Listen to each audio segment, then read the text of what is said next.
So we're going to start, you guys know my background is in dance. We're going to start with connecting to the body because 93% of communication is nonverbal. We have heard this stat so much. 7% is what we say, but 93% is our body language. But one of the ways that I feel is a great way to connect to your body is to learn to dance salsa or tango. And what happens is you start feeling your body. You start actually understanding how it is to be in your body. And sometimes we're very heady, we're really up here, and we forget that there is so much intelligence in our bodies that are telling us, oh, I'm feeling scared. Oh, I'm feeling tight here. Oh, I have this tension growing.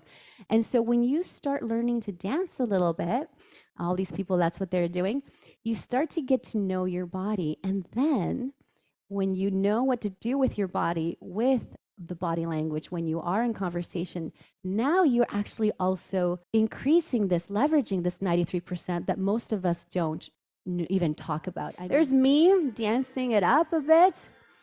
Yes. So we're going to move.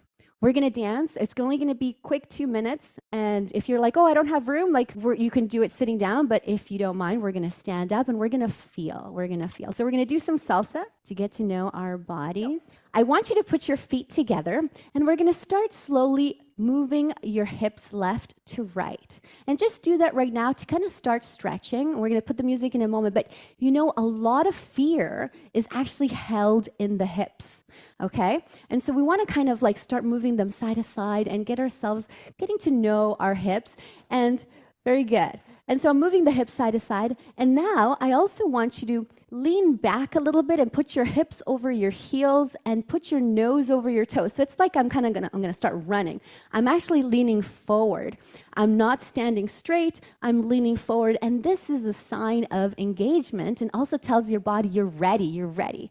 And so it might feel a little weird, like I'm sticking out my booty, but that's okay, it's just us, yes?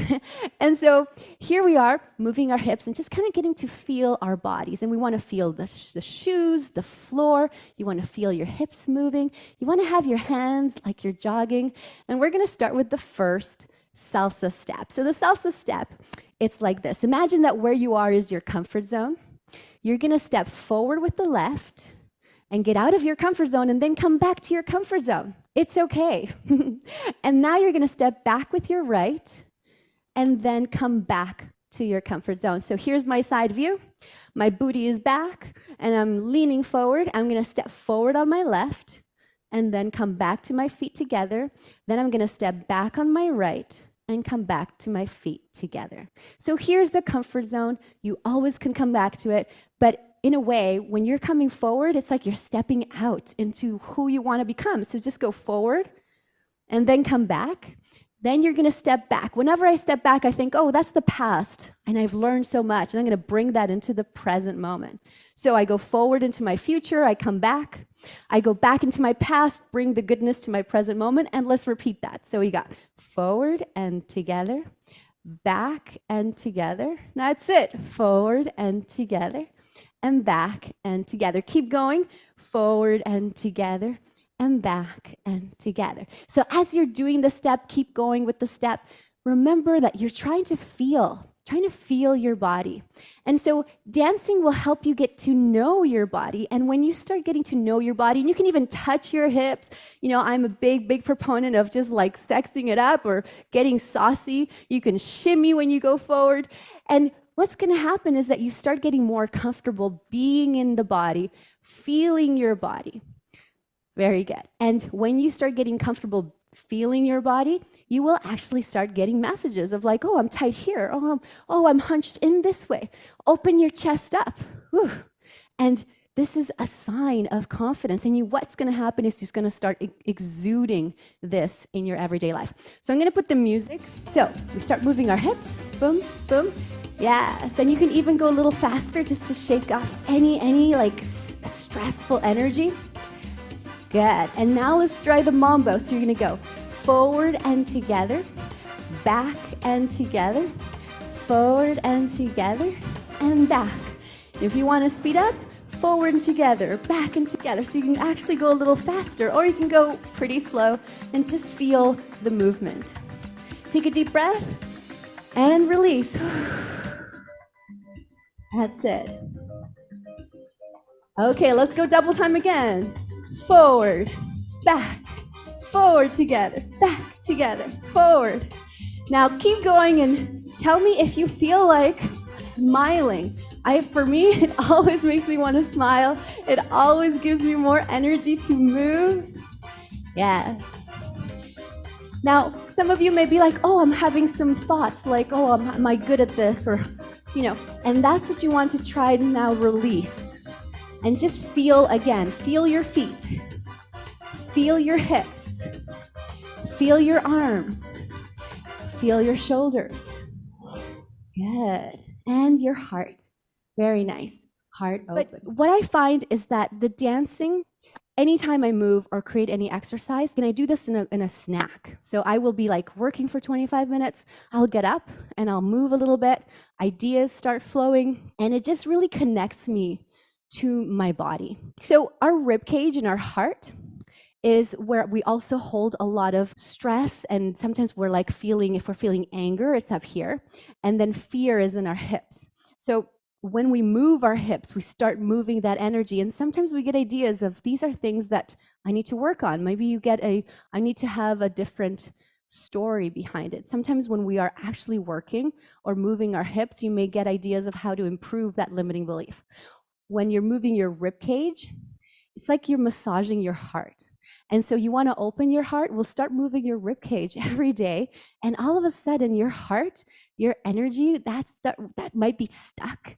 It starts moving, and you start getting ideas of how can you open your heart more? How can you may get an idea of, I need to call this friend, or I need to go do this dance class, or I need to go do that.